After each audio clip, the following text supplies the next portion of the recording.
Fantastic. Thank you. Okay, please allow me to observe all protocols. I think you've had enough, Mr. This and Chief This and Dr. This.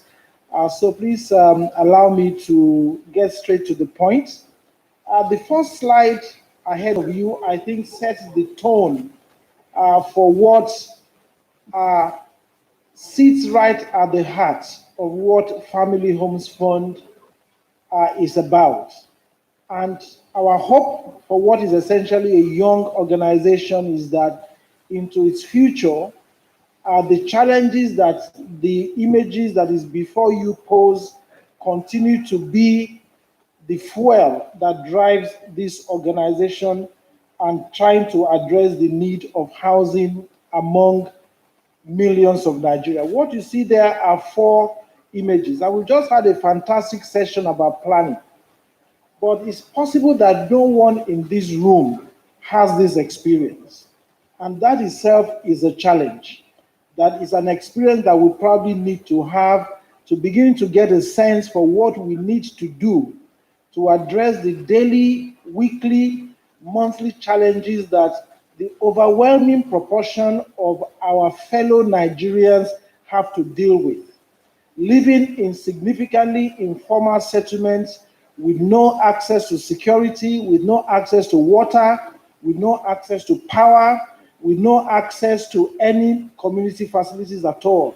Sometimes living next door to garbage heaps, as poisonous as they may be. Bottom slides, also crime. Crime, raising children, like that young boy sitting on that image on your right, living in fear, not knowing what the future holds.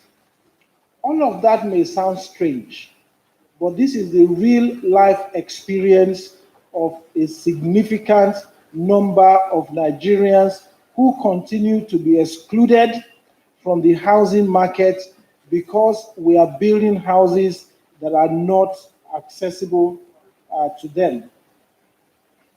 So what have some of the thinkers of our generation and even before said about this? So, notable American president said this. He said that if a free society cannot help the many who are poor, it cannot save the few who are rich.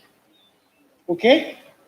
And the Greek philosopher Plutarch said that an imbalance between the rich and the poor is the oldest and most fatal ailment. Is the oldest and most fatal ailment of all republics. I don't want to delve into a lot of this, but I'm sure that you can read between the lines and understand what the implications are of the first slide, the images in the first slide, and the implications for the future of you and I who may be excluded from that experience now. And then it says, Adam Smith, the notable economist. So we've had a government person, we had a Greek philosopher, now we have a notable economist, Adam Smith, saying, no society can surely be flourishing and happy, of which by for greater part of the numbers are poor and miserable. Those are the people on the slide. And finally, the Mexican civil rights activist, Cesar Chavez, said, history will judge societies and governments and their institutions not by how big they are or how well they serve the rich and the powerful, but how effectively they respond to the needs of the poor and the helpless. Those are significant food for thought as during this conference we begin to engage on what direction housing policy and housing strategy goes in Nigeria. And that basically is the driving understanding, the driving principle behind the next slide, please. Next slide, you're ahead of me. Okay. The slide before that, yeah. So I've said all of that to lead to this. It is the recognition of all of those facts. The fact that a significant proportion of our population is living in what is unacceptable circumstances. The recognition of the fact that actually no society can thrive or prosper in given that increasing gap between the rich and the poor. That is one of the understandings that has led the government to think about a fund, the Family Homes Fund, as a social housing finance agency, and that is what we are. The underlying commitment of the Family Homes Fund is to at least begin the journey towards addressing those issues. How can we ensure that an increasing number of our fellow citizens, in fact, the majority of our citizens, have access to a good quality of life, housing beyond the home, in good environments and good facilities? So that is what the Family Homes Fund was created for. So what is the Family Homes Fund? Most of you already know this, but for those who are new in terms of engagement with us, just some very high level information about who we are and how we work. The Family Homes Fund essentially is a joint partnership between the Federal Ministry of Finance through what is called the Federal Ministry of Finance Incorporated, the private investment arm of the Federal Ministry of Finance, and the Nigerian Sovereign Investment Authority, who between them hold the founding shares of the Family Homes Fund. The Ministry of Finance owns 51% of our shares, and the Sovereign Wealth Fund has 49%. Our midterm objective is to bring in additional shareholders and diversify ownership, and I think that that journey hopefully begins in 2022. As part of its establishment, the federal government, through those shareholders, gave a commitment of 500 billion capital towards a seed funding for the fund to finance what is an ambitious program of housing development, perhaps the biggest housing program that we have had since the entity today called Nigeria has existed. That is to finance about 500,000 homes initially, and then we'll go on from there.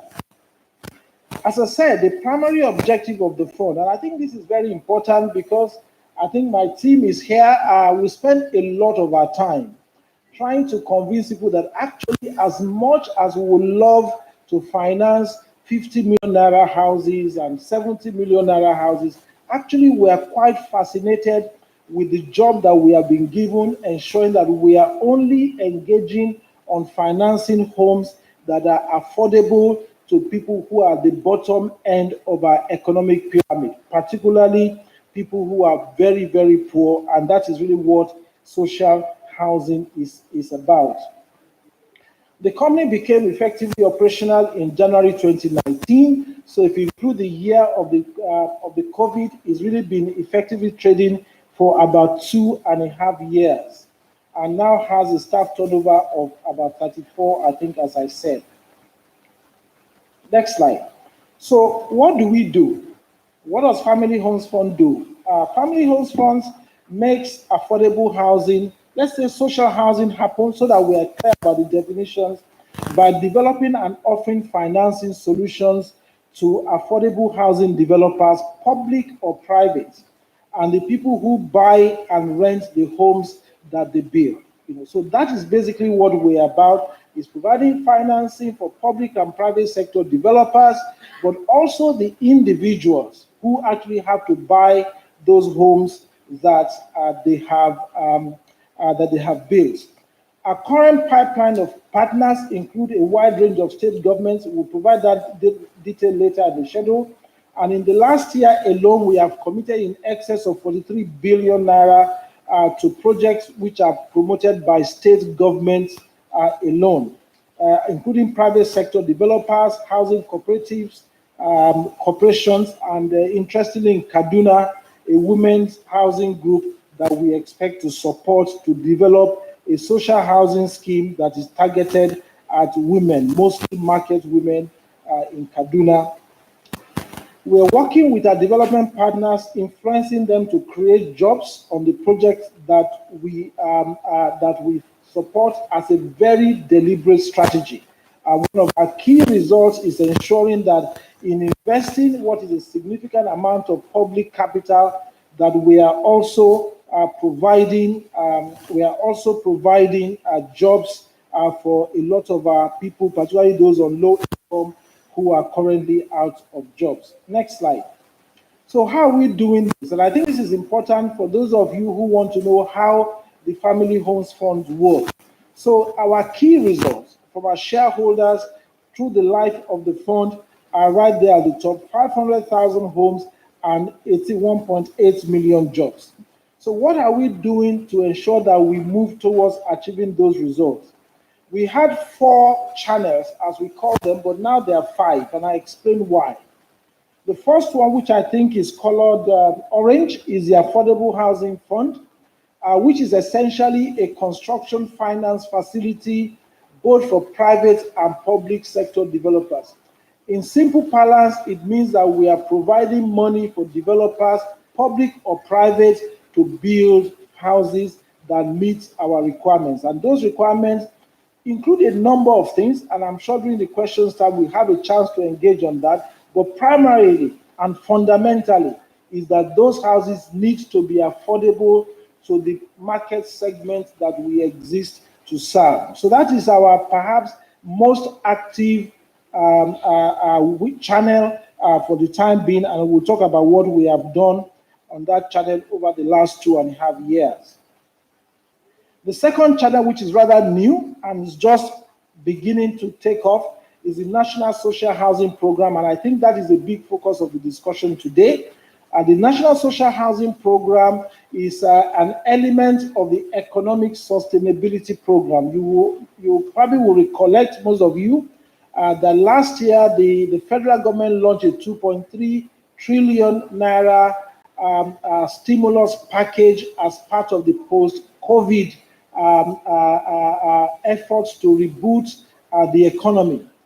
A key plan of the Economic Sustainability Plan was the National Social Housing Program, which is funded as through a deed of debenture. Essentially, that is a sexy word for a loan that Family Homes Fund is taking from the Central Bank of Nigeria to finance 300,000 homes for people who are on very, very low income. And I think Festus referred to the 2 million naira home. One of the key signatures of the social housing program is that the houses have to start for as low as 2 million naira to be affordable to the market that we target.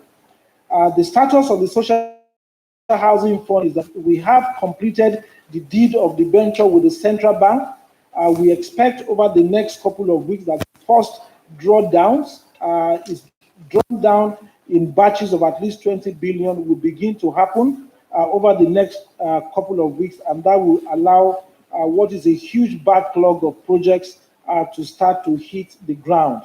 We expect that by the end of this year, 40,000 homes financed under the NSHP will be at various stages of development. The yellow channel is a help to buy fund, and that starts to deal with a totally different part of the housing market. The first two build the house, but when you have built the house, how do people on low income then go on to actually acquire those houses for themselves or even rent it? What the Help to Buy Fund does is to provide assistance to people on low income to ensure that they can have access to the capital that they need to own the houses that are built primarily through the Affordable Housing Fund. And the key element of the Help to Buy as a deferred loan. So 5 years of the loan, they don't pay anything for the loan. And then they start paying back the loan from year 6 onwards in a graduated format, which aligns with the increase of their income. The main effect of the Help to Buy Fund is an innovation that is intended to allow people on low income to step on the housing ladder. The green channel, critical. And when we come to talk about the program, you will see how important this, we think, this is for the housing market in Nigeria. Given the very low income, given the level of poverty that our economy sits on, the Green Channel is a major lever in terms of the Family Homes Funds program. It's a rental housing fund. And that recognizes that for a largely informal sector, close to 80% of our working population, we need to take the notion of formal rental accommodation seriously. The fact is that it is not a new idea.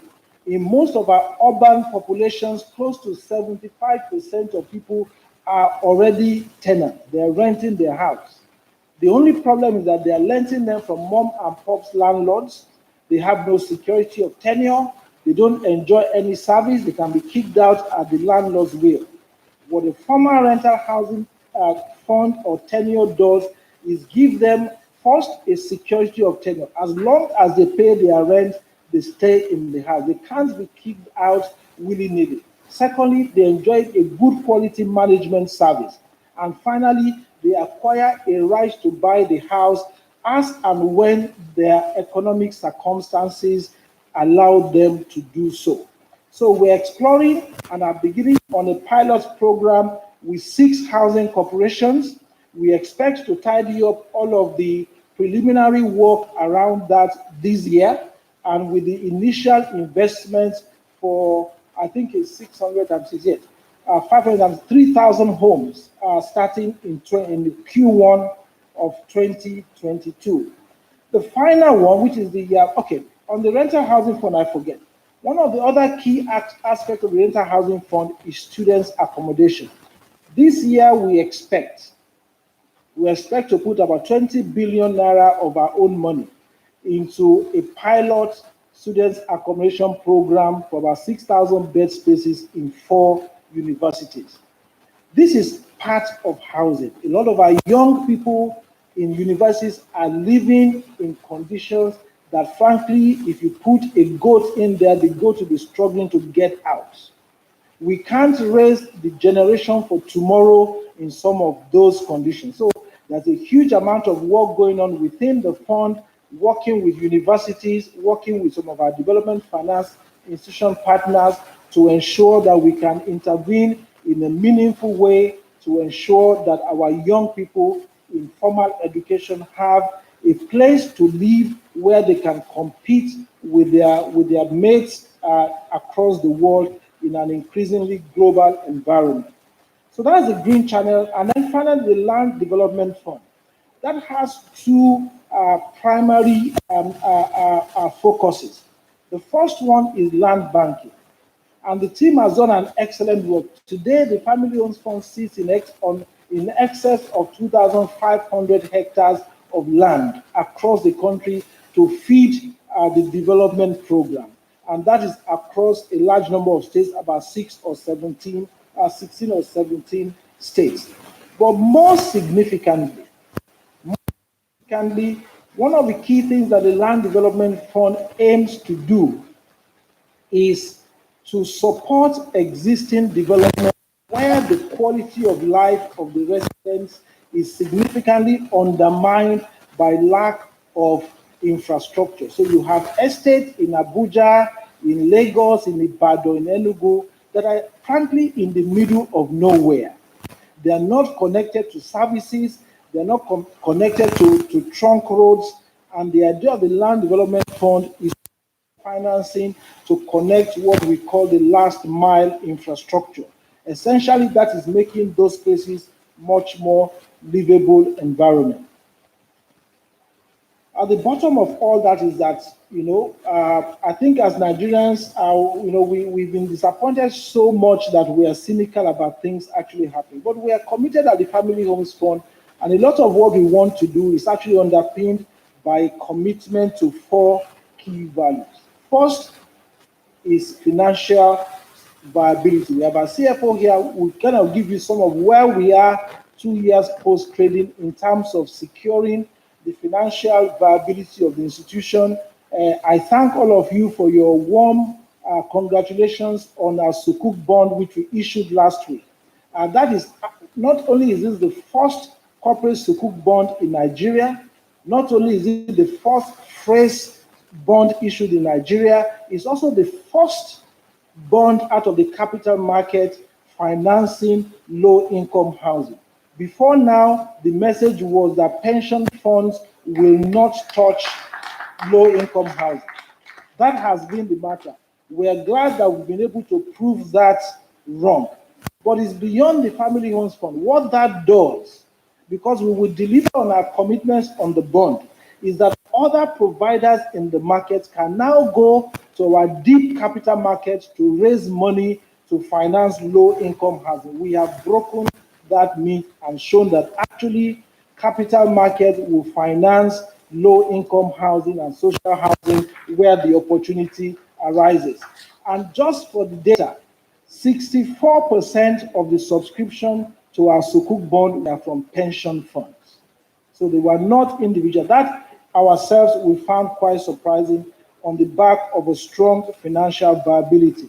Second is well governed. Critical that even though it's owned by two quasi-government entities, the Ministry of Finance and the Sovereign Investment Fund, which in itself is owned by the government of Nigeria, it was very important at the outset that this was a well-governed institution with an independent board that is able to take key and rational decisions. Finally, it's about people.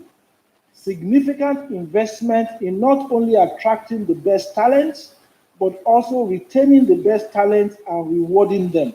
And I think two of my colleagues, our senior leadership team is here, and I think you will hear them out. They provide the bedrock of what we can achieve. And finally, in the business in which we are, integrity. The bearing, understanding the trust that is imposed in us and ensuring that we use government money and even money from the private sector and the capital market in a way that engenders confidence. Next slide. So making it happen, what are the key things that we're doing? And we have this diagram about all of the balls in the air that we continue to work on to be able, essentially, these are the ingredients that can make us and will make us to deliver on our commitment.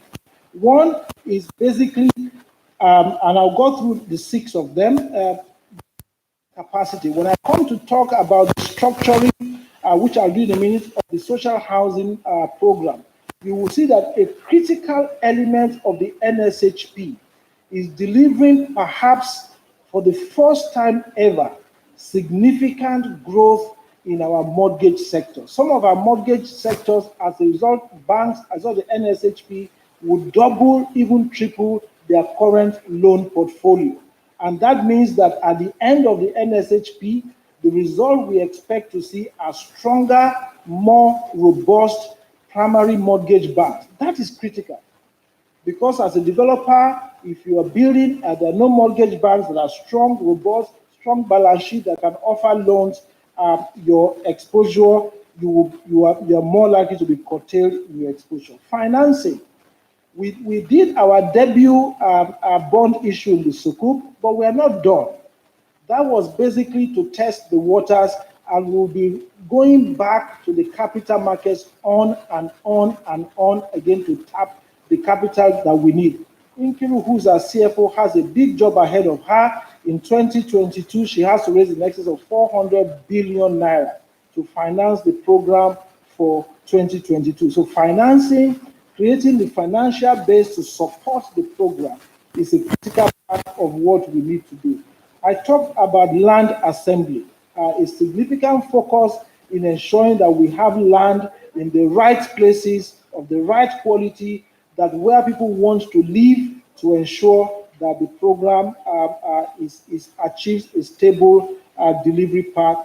Partnerships are very key. One of the critical areas where we have a lot of work to do is developing strong and robust partnerships across the value chains. And that includes from the design stage to suppliers, to contractors, to facility managers, and that continues to require a huge amount of our effort.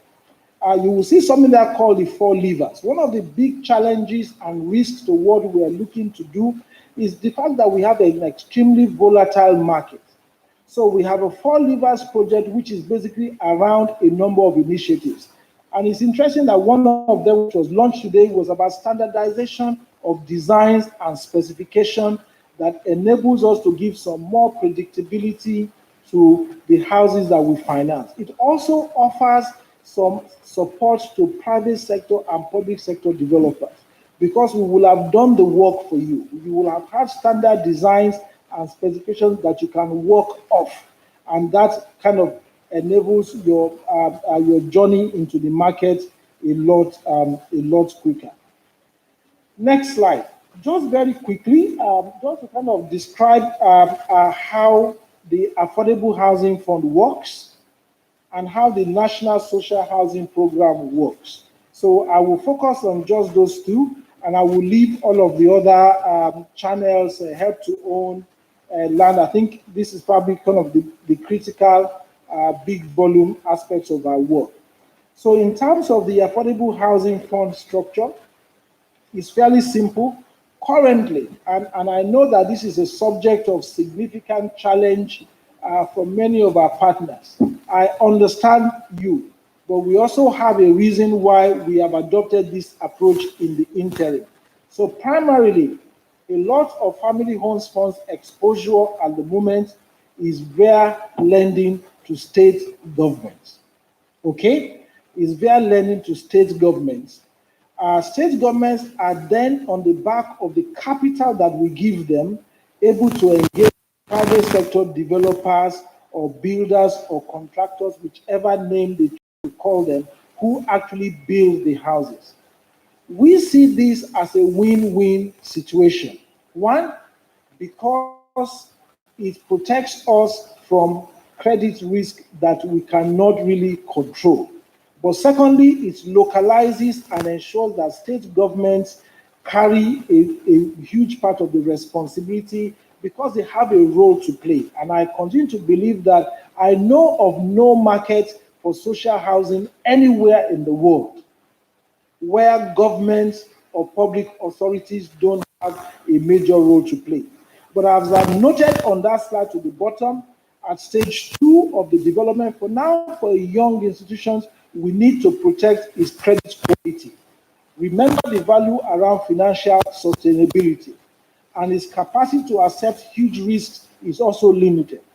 But we are growing, and I think very slowly we are moving into beginning to talk about financing of cooperatives and workers' groups and things like that.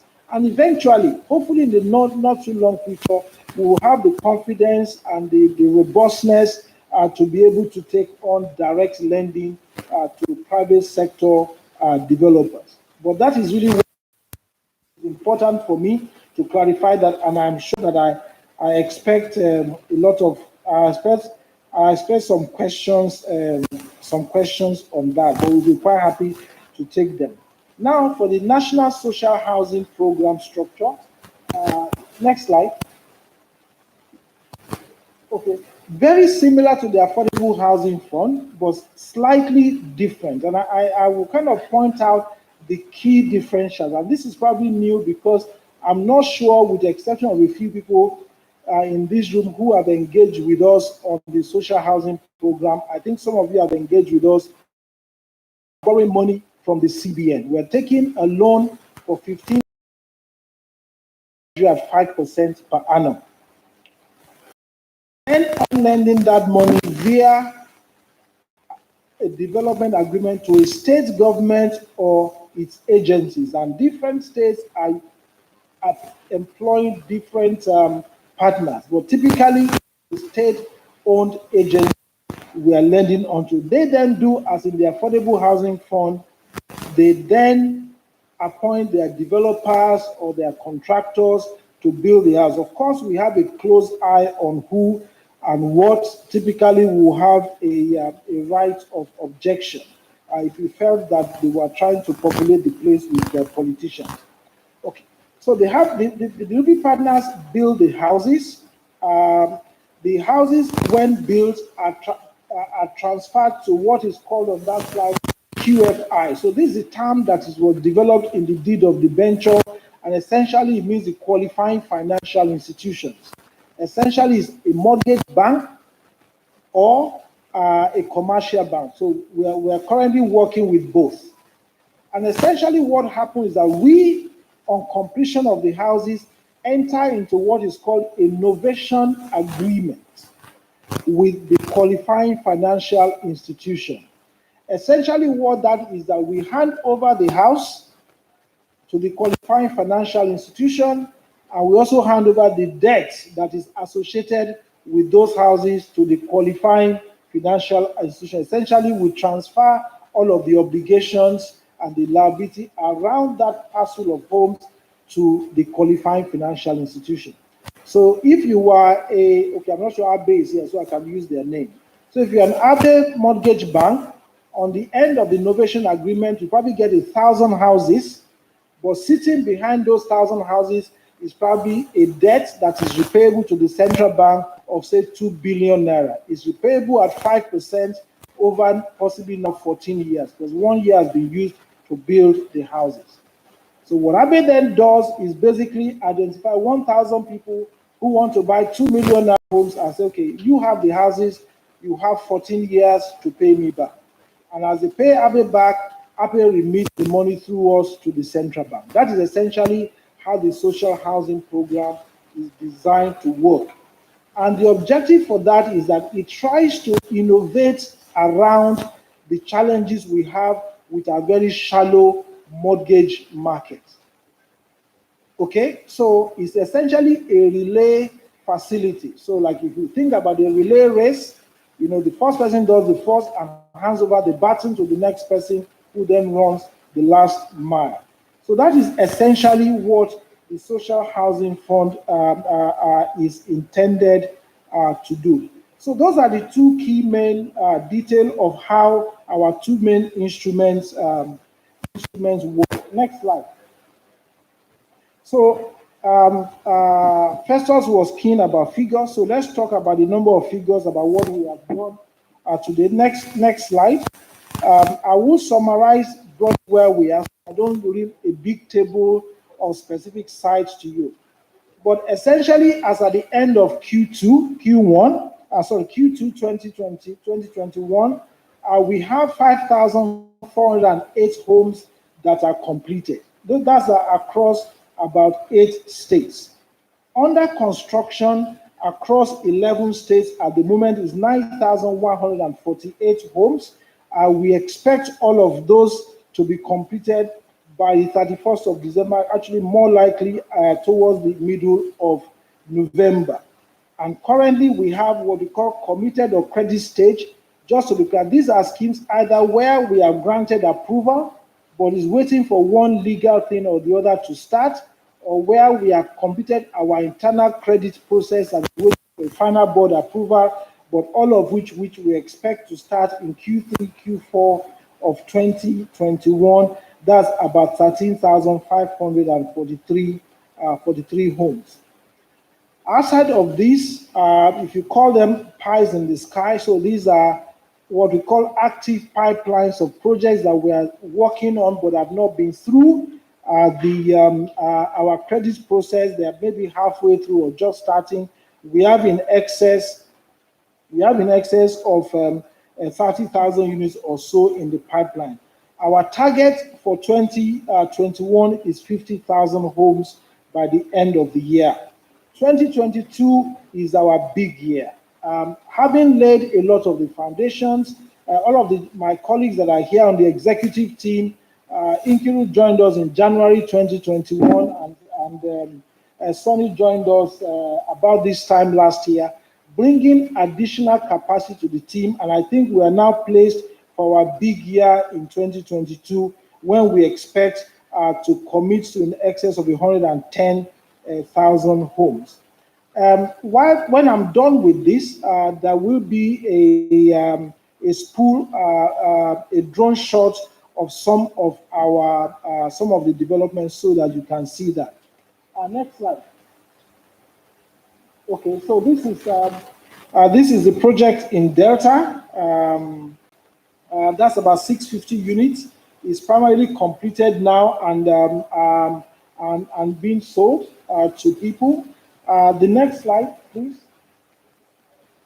This is Kano. In total, is just over 700 units, right at the heart of Kano, the Millennium Damanawa in Kano. For those who know Kano, near the Adobayero Hospital. Next slide. This is in Ogun State, still under construction, probably one of the more challenging ones that we have, will not be finished until about December, is 1,020 units in the new Marco City. Next slide. So this is the show home and the magical 2 million naira house. This is semi-detached. I think to the right where the fourth yellow brick is the 1 bedroom, which we can sell or can be sold for 2 million. And to the other side is 2 bedroom units, which is slightly more expensive at about 3 to 3.5 million naira. Next slide. So we'll have a spool of all of the schemes in Yobe, Bauchi, and all of the other places. I think there's some drone shot which will be spooled whilst we're having the discussion. Now, I talked about one of our key values, and I think sometimes in housing we don't talk about this enough, but I think Akim is not here, but Akim talks all the time that housing is not about building. Okay. That largely is a question of money and finance. It is the reason why many times a lot of our housing policies don't get delivered, because we talk about the strategy, we talk about the policy, but we never think through about what the funding mechanism is. We are committed to not repeating that mistake, to ensure that our capital raising capability is critical to ensuring that we can deliver on what we need to do. And that starts from creating a financially sustainable balance sheet, or as an old colleague used to call it, a charming balance sheet. I think we are well on the way to do that. There was absolutely no way that an institution that has been trading for just about 2 years can access the capital market and get the competitive pricing, just 50 basis points over gilt that we did, and 200% oversubscribed. It has to be that we had a balance sheet that is attractive to investors, and we are committed to do that. So this is kind of our position as at the end of Q2. We are well ahead of the curve, significant increase in interest income, but also in terms of the retained earnings, profit before tax is almost 90% growth on last year. Now, before people think that what we are in is just making money off poor people, no. If you look at the line, there is no dividend being paid to shareholders. All of this money is getting plowed back into creating more and more and more houses and absorbing the shocks that is coming up. But really the point that we are trying to prove is this, that it is possible to do social housing and still be financially sustainable. It is not a charity work, but at the same time, it's not something that you are doing the best to shaft people who are least able to provide it. And that basically is the message that we are trying to put, and the foundation that we are trying to build for the organization. So now things don't always go well, and I think we want to be honest with that about what we're doing and what are the key issues that we are dealing with, why we are dealing with them in that way. So first, we acknowledge that currently, as of today, about 63% of our portfolio is sitting in a particular geography of the country. We understand that. And regardless of how it happens, that is where we are, and there are very good reasons why it is so. But that is a very temporary situation.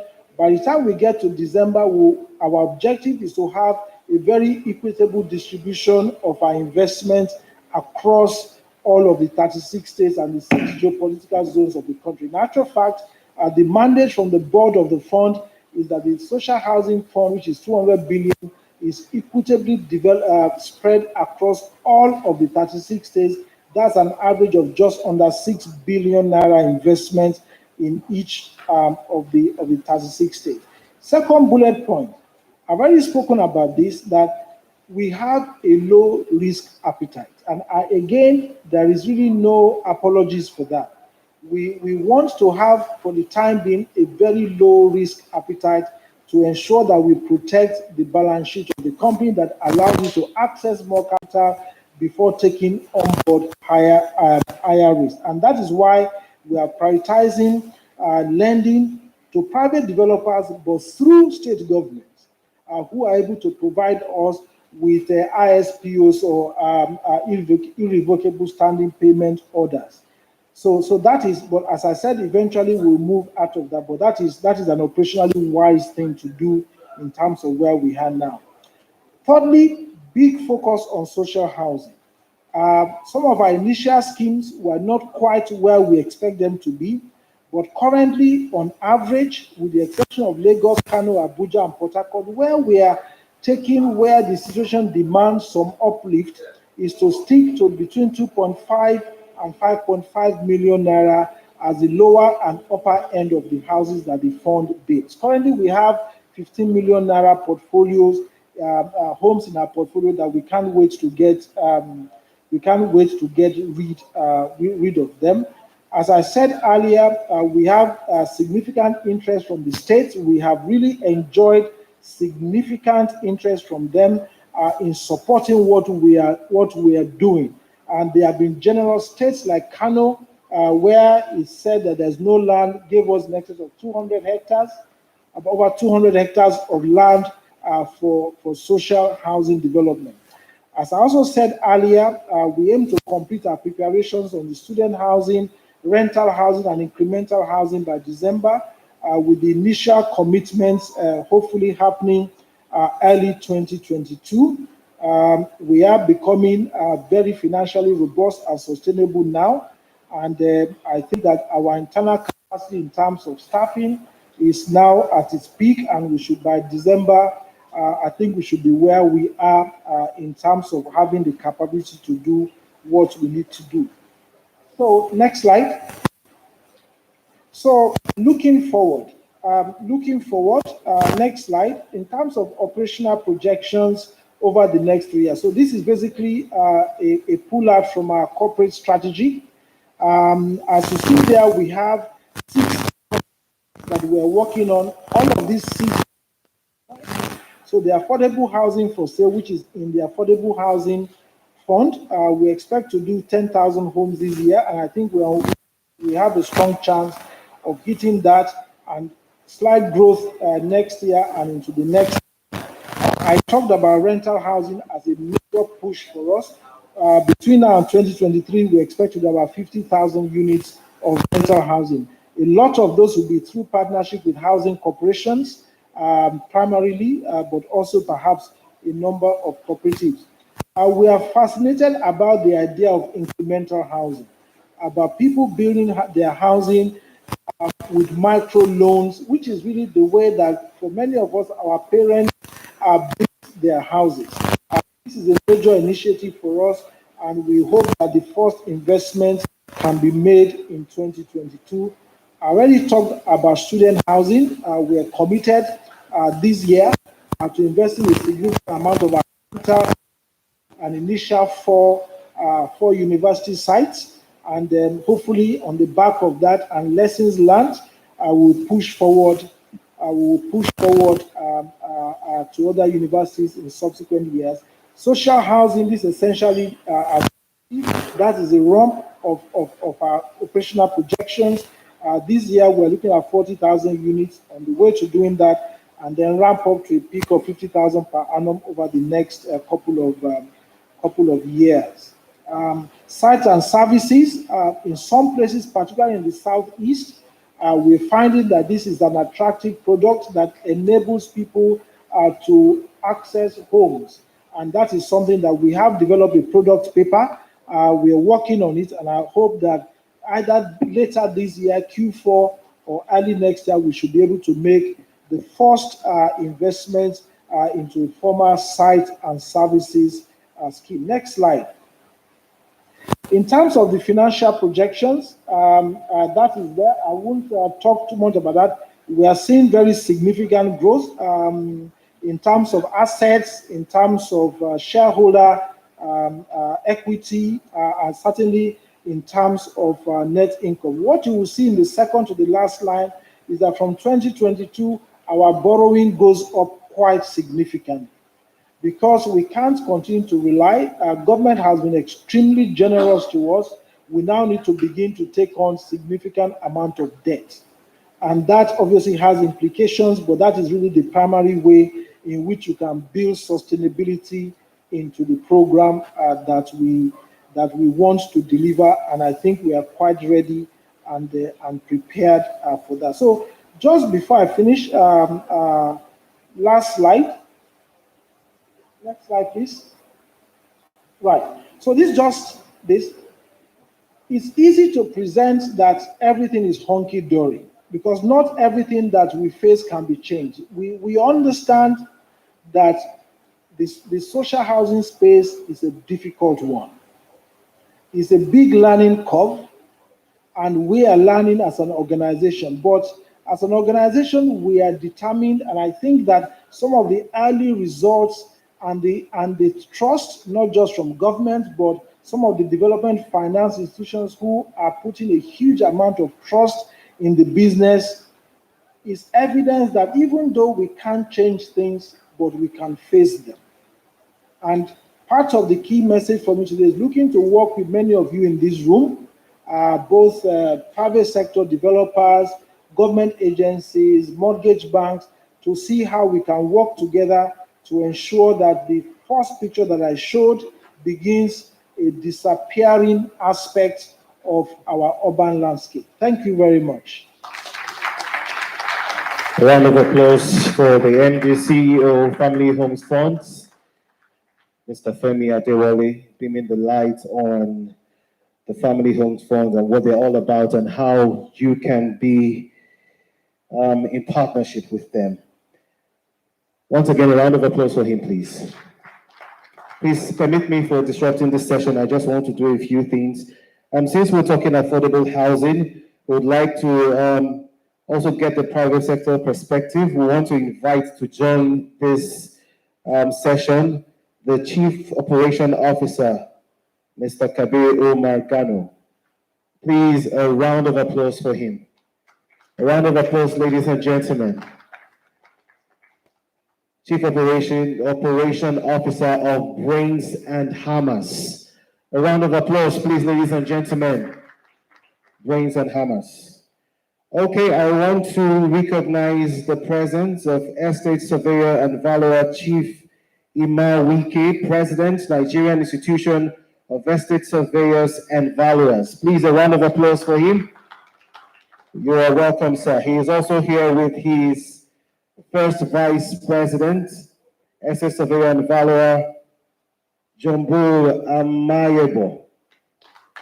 You're welcome, sir. We also want to recognize the presence of Dr. Victor Onukuga, President, Association of Housing Corporations of Nigeria. Sir, you're welcome. At this point, I'll be handing the microphone to the facilitator, Mr. Housing, Kunle Leti.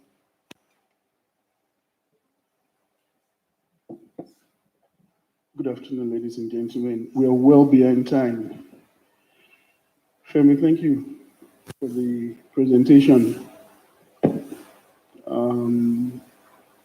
Quite thought-provoking. A few takeaways. Social housing, very high volume, thin margin. Social housing in established markets is 90%, 95% state-owned properties. I think it's really important for us as stakeholders to recognize that the family home funds is arguably the largest intervention in the history of housing in Nigeria. It's not in competition with the Federal Mortgage Bank of Nigeria. It's not in competition with Nigerian Mortgage Refinance Company. They can work together, they can collaborate, they can form strategic alliances. The family home funds is the family home funds. And I think, Femi, the challenge, is for your brand. People to see family home funds and just think of social housing. You need to engage beyond this fora, Femi. You need to engage the leaders of the National Assembly.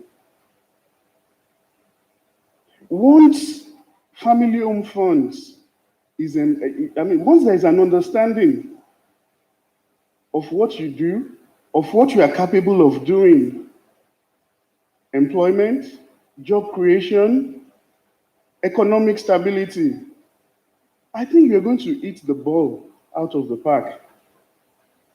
There's a big misconception. There's a big misconception, even amongst us practitioners. A lot of people see it as duplication of efforts. It's not.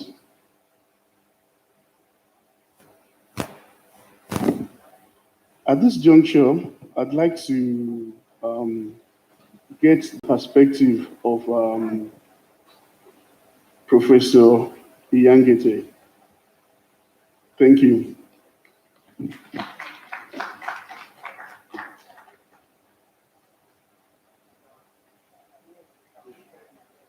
Oh.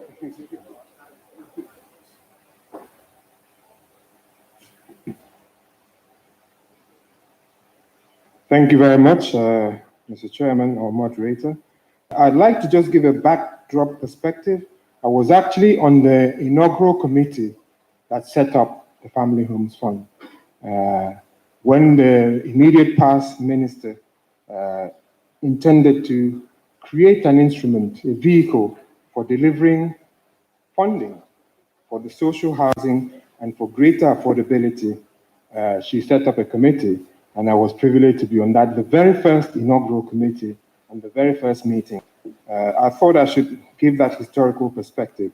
It's nice to see that the funds that were thought of are now being implemented. It wasn't a family home fund, it's a family homes funds with a plural. So the different components of the funds that are being implemented speak to the original idea. Let me just touch on a few things, and I think you mentioned the challenges. We have a high price to pay in Nigeria, and that is the price of inequality. Unequal society creates huge barriers, and that is at the heart of what the Family Homes Fund is set up to do. Social housing to redress that inequality. If you put a roof over somebody's head, the person is more likely to behave responsibly. They will not go burning down their own houses. They will behave responsibly. So we are well on that journey, and the FHF is doing the job that it was set up to do. Let me, from a practical point, begin to address some of the other challenges. I see a key challenge in agency issues.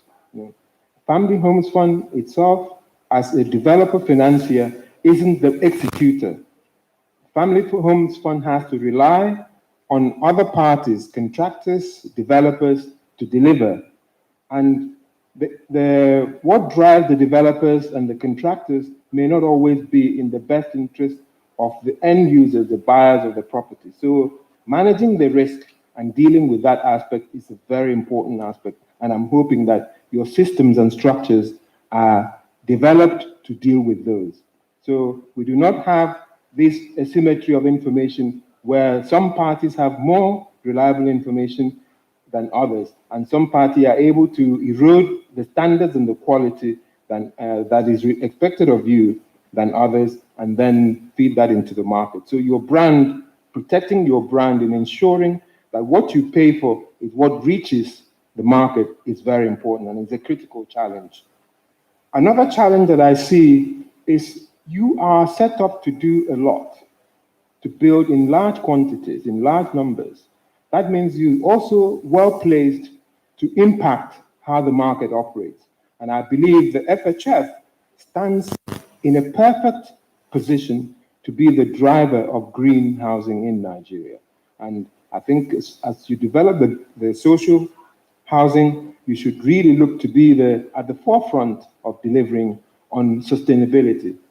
We have a green building efficiency code in the country. I'm hoping that FHF would drive that through its developers, and the process is on, and I'm part of a consulting team for GIZ that is doing that for the nation. The other aspect that I see is there seems to be a lot of focus on building new. There's so much to be gained from regenerating the dilapidated buildings that belong to the government itself in different places. And I think those could be part of your student housing, where they're close to universities or close to, in fact, they can also be part of the buildings that bring people close to where they can do business, rather than having to live very far away from where they do business. And I understand in Lagos alone, there's so many state-owned, even federal government-owned properties that have been left abandoned for long periods. So regenerating those could deliver very large numbers.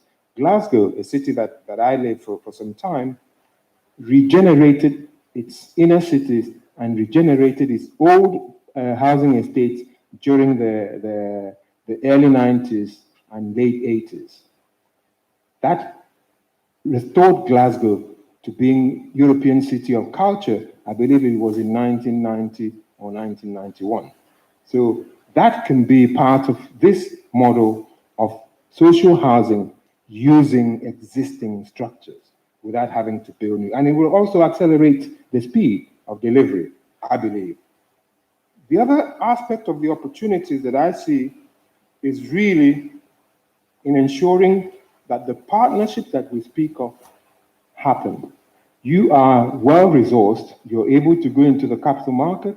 When we went in 2015, I'm using we to mean my previous life, we were able to be the first mortgage refinance entity on the continent to go to the market, and we did it within 9 months of my being in position. No other MRC on the continent had done it.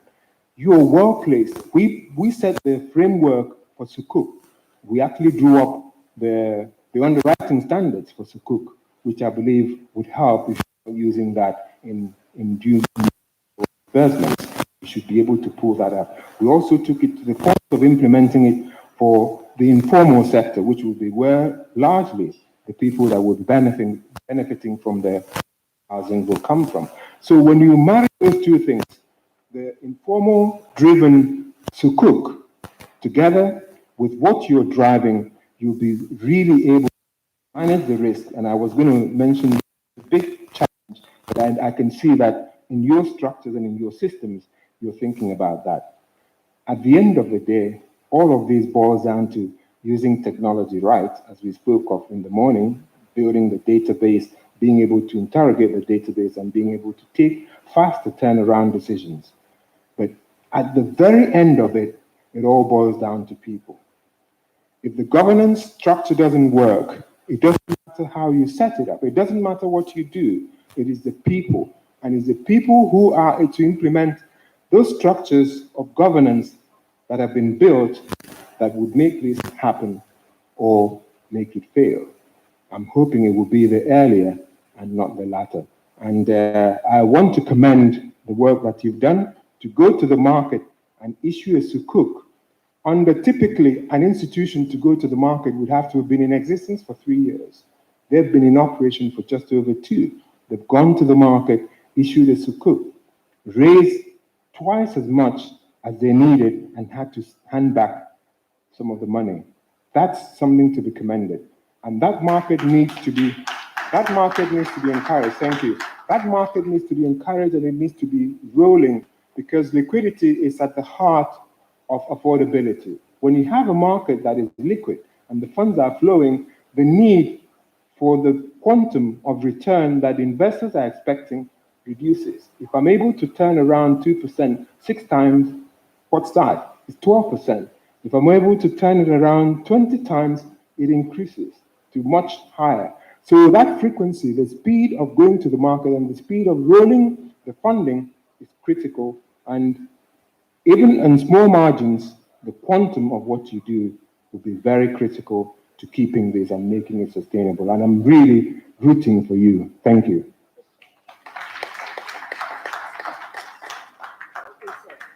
Thank you very much. On an informal note, Prof is it just made a case for an independent director. Sorry, I didn't say anything. No. Thank you. When Femi did his presentation, he talked about numbers. You know, some of those numbers are scary. 40 billion, 10 trillion, you know. To help us understand, on the one hand, is the money just sitting down in the account? You know, what happens to these funds? He brought in a couple of his executives. So we'll get their perspective on how are these funds being handled? How is it being invested? And then what are the things in place? You know, accounting practices, best practices, enterprise risk. So I'd like to first of all call on the CFO, Family Home Funds Limited, Ms. Nkiru Arum. So in the US, everybody, whether Mrs. or it's Ms. So thank you. A round of applause, please.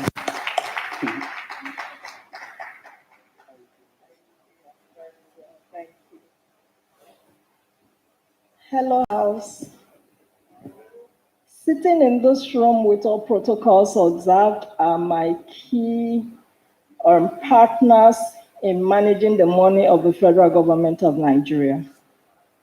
So, like my dear MD said, the federal government of Nigeria has put up the Family Homes Fund to help it manage a much unserviced sector, which is the low-income earners of this country in the area of housing. And I wish to introduce myself to my president of the Institute of Estate Surveyors, because I am an estate surveyor by training. So I think I have landed home to come and manage in family homes funds. So yes, I'm going to talk about the financing and also the viability of family homes fund. There is a myth that we are busting every day in family homes, and that myth is that low-income housing does not pay. It's not profitable. Don't put your money. They're going to owe you money. So it's myth busting time.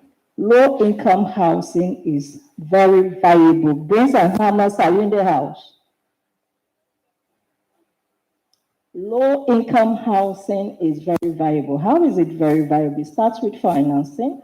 We have a lot of confidence that has been reposed in the Family Homes Fund, and we have financing from the federal government of Nigeria. We have financing stations which are bearing fruit with development finance institutions internationals. And we have financing public sector, which has just demonstrated huge confidence in Family Homes Fund a few weeks by giving us twice what we asked them. And we also told them it was for low-income housing, we told them how viable it was. They believed us. What we have now is to show them the money. Okay? So low-income housing, we have the confidence of all the state government in Nigeria who are right now our primary obligors, and they so believe in us that all the financing we have given to them, they have given us what we call advanced signed checks for 8 years to the end of the loan. So we actually are not expecting any default. Why is that? Because the money needs to recycle, like our MD has said. The recycling part of it is very critical. We give out these monies as loans and we expect all of them to come back, not some. My MD said, and I still wrote it, he tells us every morning and every evening, the Family Homes Fund has a low risk appetite. It is on my desk to maintain that low risk appetite. All the monies that go out come back. Moderator, that is, all the monies that go out, they have to come back, and they come back with a little bit of interest so that we can put it back quickly. Prof has told us that even though the margins are small, if you're able to recycle the money multiple times, the margins pick up. And that is our focus. We stand here to say that viability of Family Homes Fund, a lot of people have asked us that we're not set up for profit, but we have to show viability so that we can engender confidence in the market. We have to show viability so that we can groom our muscles to be independent of the original financiers. And we also have to focus on equity build-up. Why? Is because we have only just once gone to the capital market, but we're going to go to the capital market again, and again. And to be able to do that multiple times, you have to show them that the first monies you have, you didn't lose them. All of us know the stories of the 1 talent, the 10 talents. You have to bring back the talents, and you have to bring something on top of them. So in order to be able to go to the public and ask for funds, we have to show that we can manage the funds. So we are not set up to make profit, but we have to show that we don't lose money so that we can have your money back. And then when we went to the market, and the next time we're coming to the market, we're not only looking for big investors, we're looking for you as well. The high net worth individuals, you can give us your money, we'll put it to work, and we'll bring it back to you safe and intact. We're not here to mention the billions and the margins and the everything which is expected from my office. I am only here to tell you that investing in low and social housing is very valuable. Thank you very much.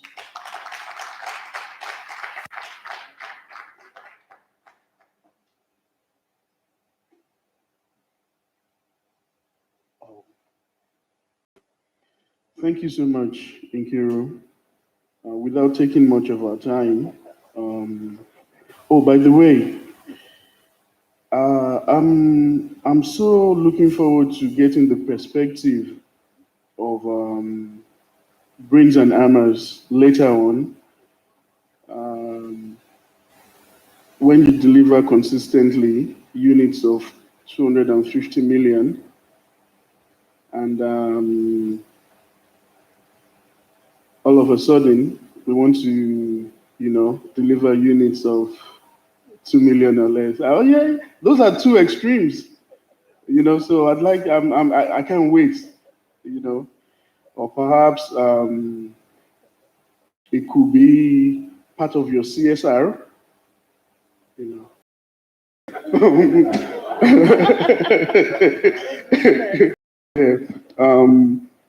I'd like to call on the Chief Investment Officer of the Family Home Funds, Sani Yakubu. Thank you.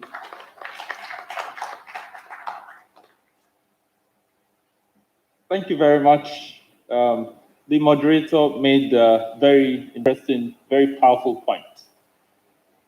A couple of months back, at around 2 in the night, I got a call, a very widely watched television station needed a government official to come defend how 2 million naira for a house is possible. And I was to appear on the television program at 7 o'clock. So you can imagine the limits of my imagination and my preparation. And when I got to the studios, I assure you, the guys thought they had me on the baking pan. How are we building 2 million naira houses? First, we are asking all the state governments to key into the program, the National Social Housing Program, by providing the lands of the people free of charge to the project. The lands of the people. So when you give people back their land so they can have houses on it, you're just giving them back their own land. Secondly, we've pleaded with them to please give us these lands in areas that are contiguous to existing infrastructure, so that we limit the amount of funds expended on providing infrastructure and so reduce the cost of the entire transaction in each of those locations.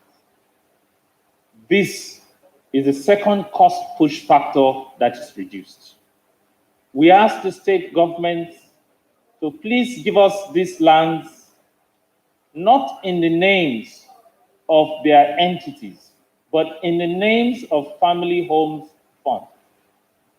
And I assure you that the 200 hectares of land provided by Kano State government is in the name of Family Homes Funds. So that the bureaucracy of looking for the land and the time and the cost of hiring lawyers to transfer titles and so on is reduced. We've addressed about 3 to 4 cost push factors, right? Then Family Homes Funds comes to the table with a single-digit funding. That reduces the total cost of the transaction as well. The Vice President's office and the President's office have helped us negotiate a transaction with Dangote, Lafarge, and Boa to get cement delivered to our various locations across the country at about 1,000 naira less than what the market price is. Delivery, VAT, including storage. We just finished a meeting yesterday with the Timber Association in Nigeria to also help provide in bulk. So I say to my brothers in Brains and Hammers, we can do 2 million naira houses if we have the right strategy. When we deliver the 2 million naira house, it will be far worth more than 2 million naira to the typical Nigerian at the lower end of the pyramid. I think that when that interview finished that morning, the government and Family Homes Funds and Nigerians had made the point that this is doable and that in fact, it is what we should be in a hurry to do, because it creates the jobs, it boosts the local economy, and it helps the local content.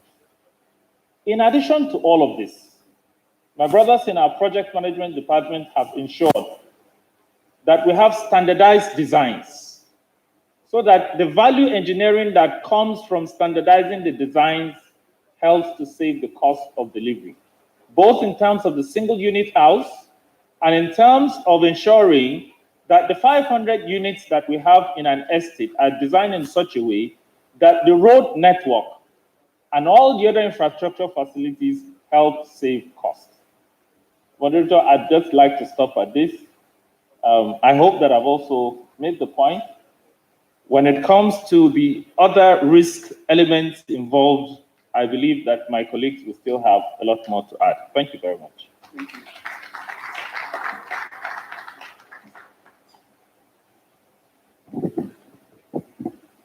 In established markets across Europe, Asia, North America,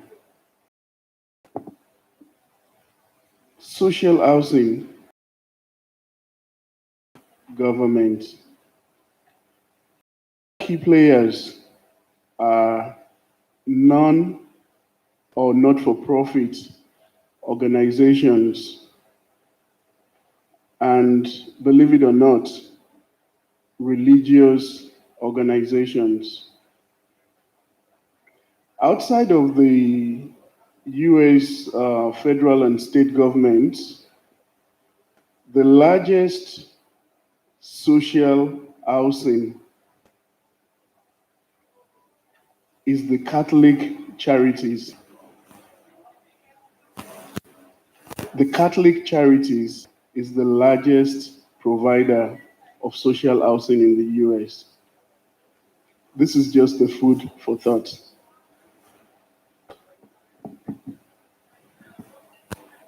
We've seen architect Sam Odia. Oh, maybe you're doing your PhD.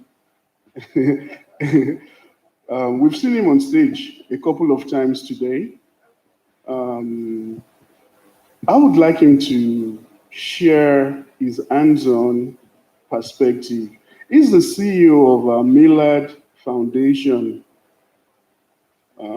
Millard Foundation is a non-profit, right?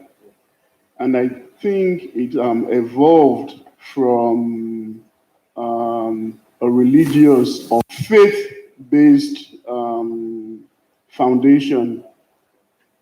They've done so well. I mean, Festus, during his introduction of Architecturia, mentioned the fact that he's been able to deliver homes at 2 million. You cannot shave a man's head in his absence. I'd like to hear, or we would like to hear, how this is done. Thank you. Thank you very much indeed, Kule. Good afternoon, everybody. It gives me great pleasure when I hear what I've just been hearing from Sani and from Nkiru and from Femi. When we started working many, many years ago, actually almost 20 years ago with Habitat for Humanity, mainly in rural areas, and building houses for the poor, really what we were doing, people couldn't understand. And our very first house in Massacre area, again, because the land was cheap and because we were familiar with that locality, actually 240,000 naira to build. It was just a studio apartment. And when we started building and selling with donor funds from the US and telling people that all you had to do was pay 60,000 naira as a deposit and move into your house, people thought, this must be 419, 60,000 naira. And, this was 2006, 2007, 15 years ago. And many couldn't believe. And at that time, El Rufai was demolishing a lot of houses in the FCT. A lot of people were just becoming homeless overnight, in a move to try to sanitize the city. And so many people came rushing to our office, which was in town at that time in Zone 4, saying that, look, we're helpless. How can you help us? We heard that you have cheap houses. So many of them were forced to come into our houses. I mean, initially when we started, people didn't come because they thought, they'll just take your 60,000 and build. But how can a house be 240,000 naira? That's more like the rent. I said, no, it's the cost of the house. And we were given a zero profit, zero interest mortgage, which was a principle that we held by from the Fuller Center for Housing, whose affiliate we were in this country.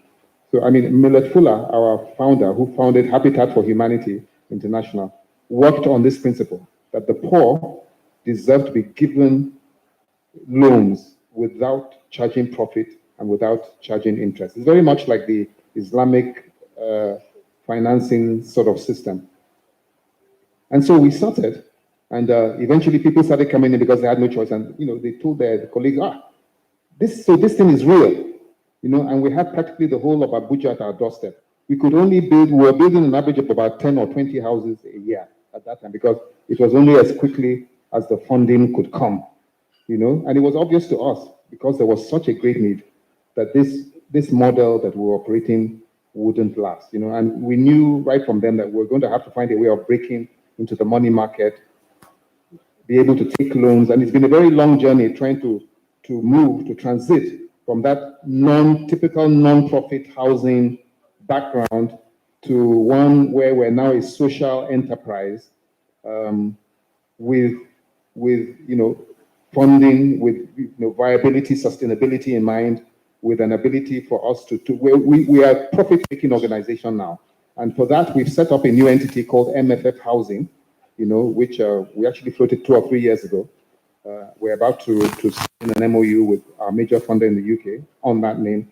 And so we have essentially 2 models working under the same umbrella. Millet Fuller Foundation, which is our traditional entity, which will continue to build houses at a giveaway price if you want, on a subsidized rate. That is our own social housing. And then we will have building on a larger scale MFF housing, which will be doing the work that we have actually done for the last couple of years, working with entities like family home funds. I just want to say at this point that, for us, working with family home funds has actually been a blessing.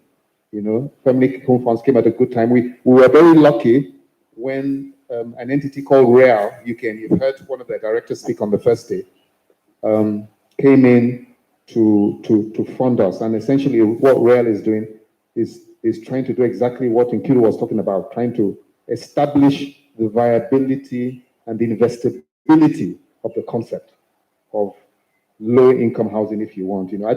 I'm beginning to feel a bit jittery about this affordable housing thing, because really I don't know what affordable housing is anymore. I'm sorry. It's getting so confusing that we're even thinking of just calling ourselves low-income housing providers, because people are building at 50 million, 20 million, and calling it affordable housing. Some even 40 or 50 million, and saying this one is affordable luxury, but it's still affordable, So I don't really know what affordable housing is anymore, So we are focused on low-income housing. And I think really it's time for us to begin to just, first of all, I'm happy to see that government is becoming very determined, and the mindset is changing, because really it's all about mindset. And it's all about deciding, that you want to meet this level. I mean, 80% of Nigerians, as I mentioned in my presentation yesterday, 80% of Nigerians earn less than 50,000 naira a month. So when you're carrying out a program and you're unable to meet even a single one of this group, you begin to wonder, So, well done, Family Home Funds. Well done, Nkiru. It's nice to be able to meet you finally. And Sunny has become my brother in 2 or 3 months. When we met, it was as if we'd known each other for 20 years, And you have a fantastic team. Well done, Sunny.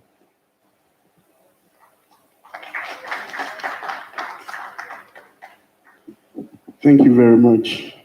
Nkiru, I'd like you to be my sister, so that when you see my invoice, it will be fast-tracked.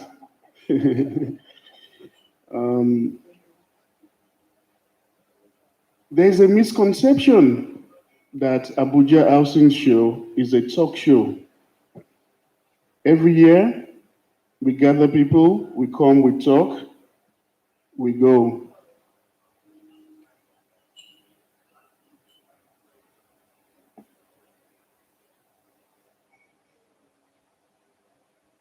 During the 12th edition, by the way, I'm a director and I head the international partnerships. During the 12th event, the minister, then for Power Works and Housing, Fashola, he was here. And we challenged government. Abuja Housing Show is not about mortgages alone. It's not about housing finance. I said it yesterday, I'm saying it again. Every Nigerian cannot be a homeowner. Even when you can afford, sometimes people opt out to rent. What are we doing about the low end? I think the family home funds is a deliberate, is a direct response. When Femi made his presentation, he mentioned rental assistance. I forgot what he called it, but that's an opportunity. So it's not about wanting to own. The family home funds will also assist low-income Nigerians who are willing, who want to rent. He also mentioned a down payment assistance. In one of my remarks yesterday, I had talked about a settlement down payment loan program. In that case, it's going to be deferred for 5 years. Maybe down the line, we can also look at the possibility of making forgivable loans. If it's going to be your primary residence. However, if you're going to sell it for a profit, then there's going to be some kind of recapture to discourage flipping. My bill is coming. It's now time for my Oga, numbers. Please, let's hear your perspective. You can sit or you can come. I mean, particularly the brand. I come to Abuja every year, and my perception of Brain and Hammers is for the Billionaires Boys Club. I'd like to see how you intend to play, or I mean, Okay, thank you so much. Once again, my name is Kabir Ganu. I'll stand on the existing protocol as well. Thank you so much. I've been chasing this guy's family home fund for 2.5 years. Mr. Femi is aware of that. We're trying to do business. By his grace, inshallah, we'll do business together. Yeah, so Breads and Hammers is actually not only a high end, we into free food. In fact, we basically started as a real estate company. We have evolved over time to actually now include hospitality. We're into hotels, commercial real estate as well, agro-business. We're in about 5 locations, 5 states: Abuja, Lagos, Kano, Niger State, and of recent Oyo State. We're doing agro-business together about 2,000 hectares that we're working together there. We're into high-end premium, mid-luxury, and not affordable. In affordable, we're partnering with Niger-State. We're doing about 6,000 houses. Currently, one of our partners is Federal Bank. They're project to build about 1,250 houses. We actually commenced work about 3 months ago. We are at a substructure level. Very soon, the funding program is about 11.4 billion naira project. They were working with them together on that. So basically, we're not only luxury, we're affordable. Of course, there's massive difference between social housing and affordable housing. Yeah, so we affordable, and what led to that is because even the low-income earners are yearning for rents and houses. We looked at it and said, hey, if we can do this, we can actually scale it down to see how we can actually include the mass, which are the civil servants, how we can actually incorporate them. So that's why we partner with Niger State. They gave us about 400 hectares of land where we're building Brents and Hammers affordable housing. It's on Kuba Expressway. We harnessed to actually bring it to Abuja by about building about 3.8 kilometer of road behind MD Abubakar Barracks. So that's what we're doing there. And we're partnering with a lot of civil servants, different organizations, National Hospital, Federal Road Safety, National Open University, to name just a few. We've signed MOU to build houses for them on that. That is why I've been chasing Femi to see how we can work together to provide more lower to even scale it down to social housing. Yeah, so that's what we're doing. We, in total, our land bank, we have about 6,000 to 7,000 hectares of land across all these 5 locations. Our projects, we about over 200 billion project in our portfolio. We have about 10,000 houses now that people are living in. We plan to have about 25,000 houses in the next 5 years, inshallah, in the near future. So that is Brains and Hammers for you. In terms of CSR, we have actually built about more than 15 kilometers of roads in Abuja alone. We are not only leading to our estate, but other developers are also utilizing as well. We've built boreholes, transformers, police outposts, fire service stations, and so many more other CSR within our communities. We've actually empowered communities. We employed people from the local communities to be part of that. Direct and indirect hires, we have over 25,000 employments in our portfolio as a company as well.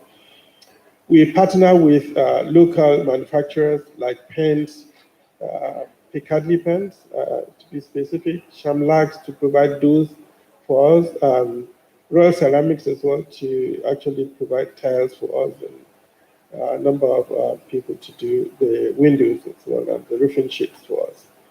So that's us, Brains and Hammers. We are working to partner with other states as well to provide housing and as well for them and commercial as well. In Kano, we are building a commercial hub, Kano Economic City, about 13,000 shops. It's a hub for West African states as well, where they can come and do businesses. Currently, we've moved pharmaceutical, what do you call them? Pharmaceutical Council of Nigeria. Their shops are there, about 3,000 shops. Jason Village is also moving there. Trailer parks, we're moving them there, all in Kano. We have trailer parks, hotels, motels, SMEs in all that locations. We're looking to see if we can also get the immigration, the customs to actually come there so that people coming from Cameroon, from Chad, from Niger can do their transaction in one-stop shop for their transactions and move their product out of the country to go to their countries. So that's what we are doing as a company, Brains and Hammers. Thank you. Thank you so much. Yeah.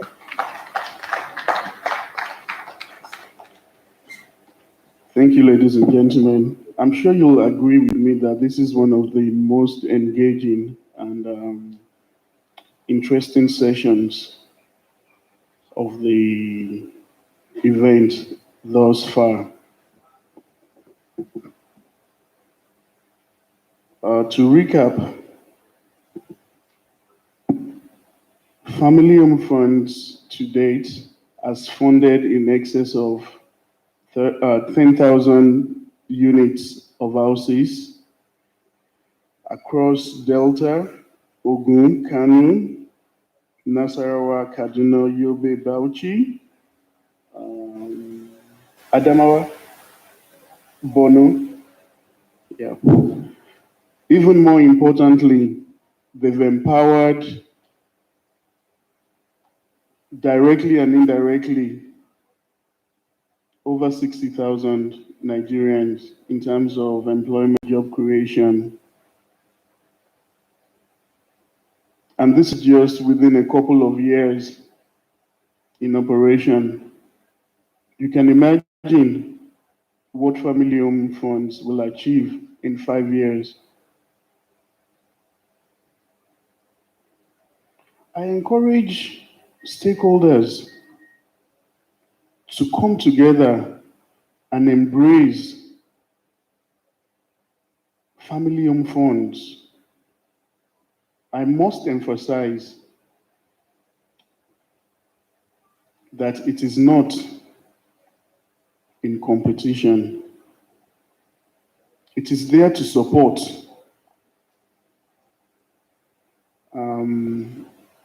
We're going to take a few questions and then the MD of Family Home Funds, Femi Adewale, will round up.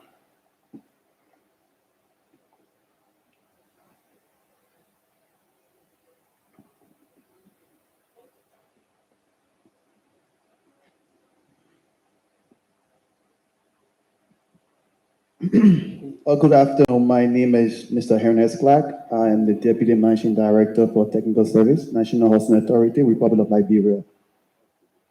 This 15th International Abuja Housing Finance Conference, we, the Liberian, my president has taken this initiative very serious because at Liberia, we are desperate for the development of homes.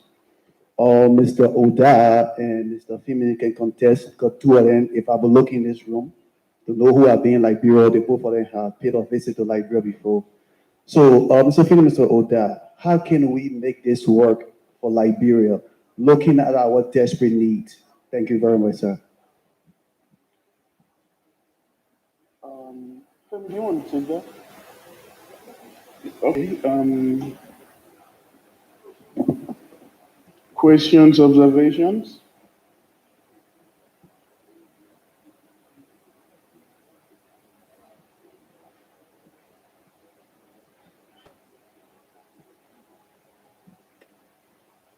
Good afternoon. My name is Town Planner Lami P.K. Ayuba from Nigerian Institute of Town Planners. I'm sorry, I don't know what I will ask, whether it's been discussed, because I've been off and on. Now, my question goes to Family Homes Company. Well, if we talk about low income, how low is low income? Is it the minimum wage of 18,000 or 30,000? Now, for what strata of population? Is it the literate, semi-literate, illiterate? Now, how will they be able to pay, or how will their monthly payment be such that they can still pay their monthly maintenance or cost of living expenses? Secondly, I see the low income. If you profile them, there are different categories of low income. You have domestic workers who earn between probably 20, 50 to 100,000. You have self-employed persons who live on subsistent, low-yielding businesses. You have civil servants or employers of private organizations. My take is, if you want to really help these low-income earners to get affordable housing or to get housing, there are some domestic workers that have worked with their bosses for their lifetime. Now, I think if you collaborate with their bosses to provide housing for them in way of life, let them contribute in providing housing for their workers, it will ease discharge exit for those workers when it's time for them to go. It will also give them some commitment, so that they'll be committed to their bosses to work, because they know that they are gaining something. And it also reduces the cost of discharge when it is time for these workers to go, because if I'm working for a boss and I know that every month my boss is contributing something and have seen the house, I will sit down and work well. My children will even serve you even when you don't call me. But most of the time you find that in Nigeria, low-income earners have their own problems. You have these workers, a lot of problems associated with them, because there's no confidence that, okay, if I live or if I'm working, what will I get?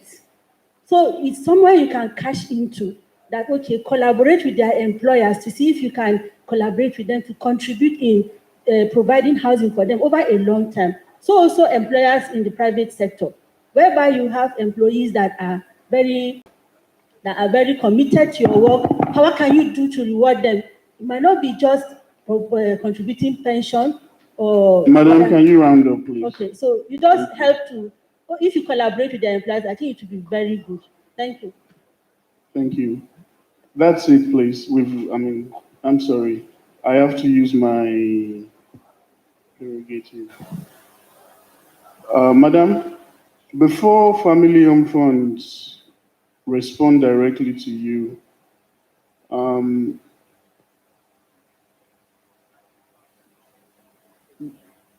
you've brought out you made a passionate case, but at some point, it is what it is. How do I mean? Not everybody can own a home. We need to start changing our mindset. We need to start changing. It's a reality. Not everybody can be a homeowner. And in response to that, there's the rental opportunity. Thank you.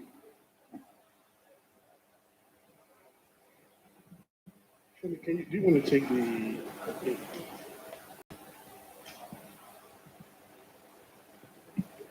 let me quickly, is this one?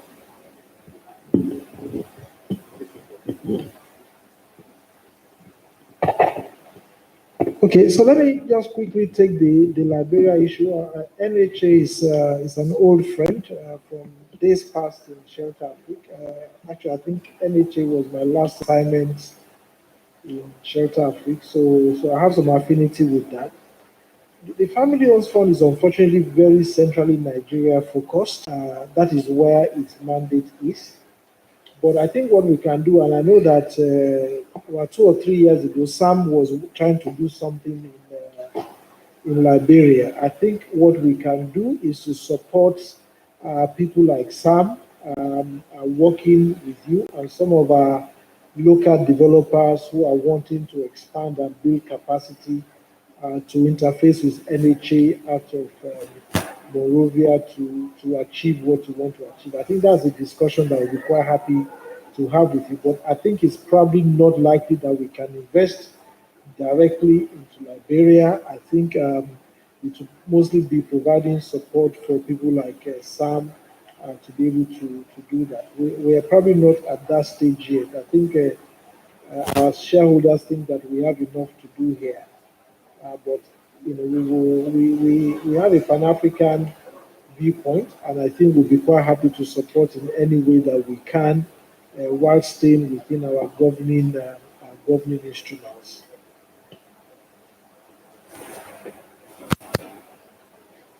All right. The one critical point that was made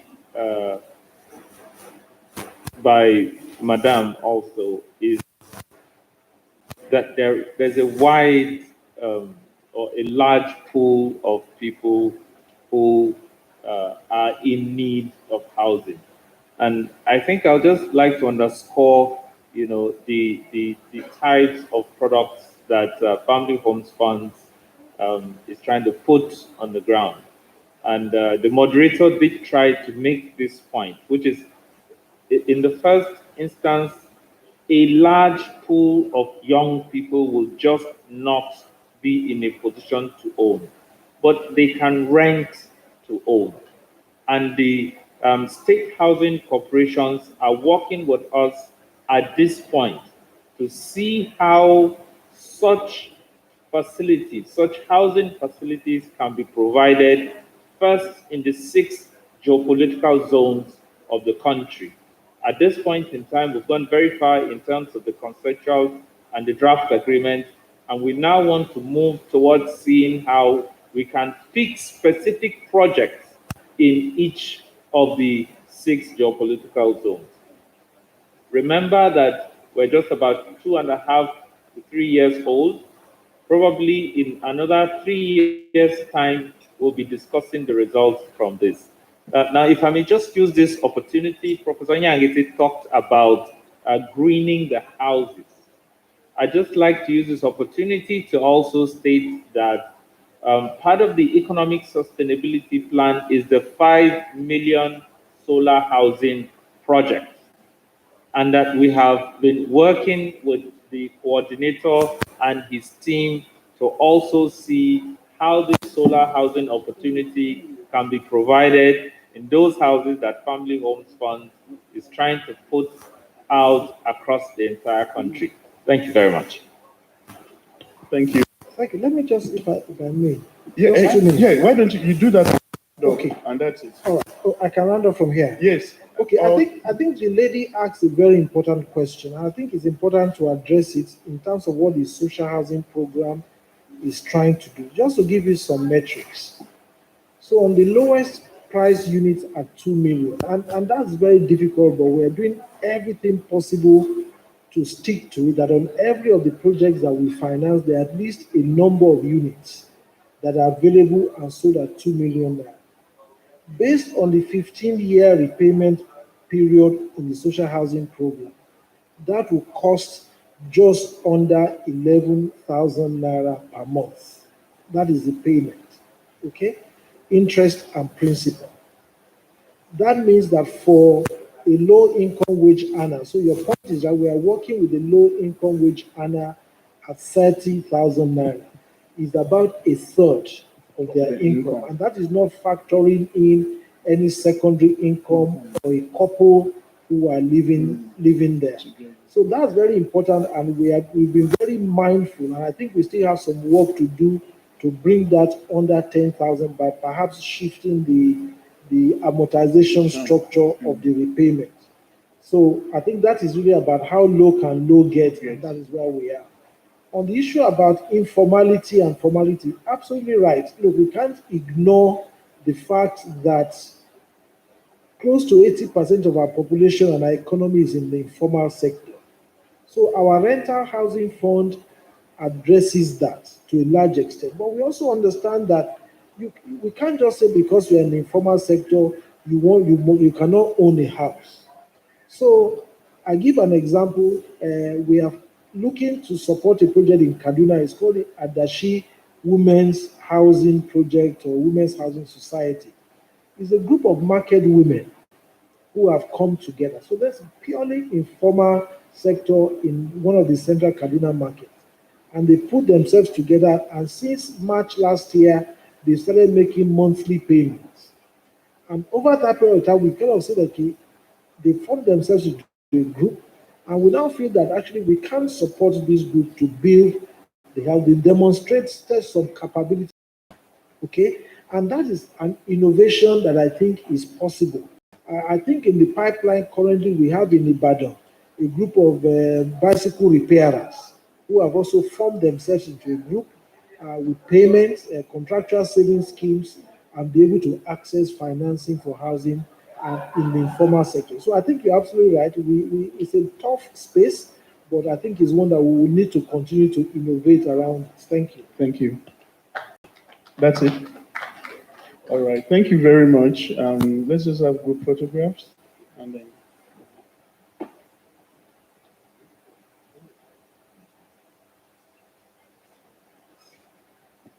For those that are present here today and are interested, there's going to be a tour of family fund projects tomorrow at 10 a.m. A bus will be available outside. So if you would like to go and see the 2 million naira homes and 1 million, and even 1 million naira homes. So it's not just, talk on paper. You actually visit it to, again, a bus will be made available 10 a.m. tomorrow. A round of applause. Thank you, thank you, thank you. Group photographs, please.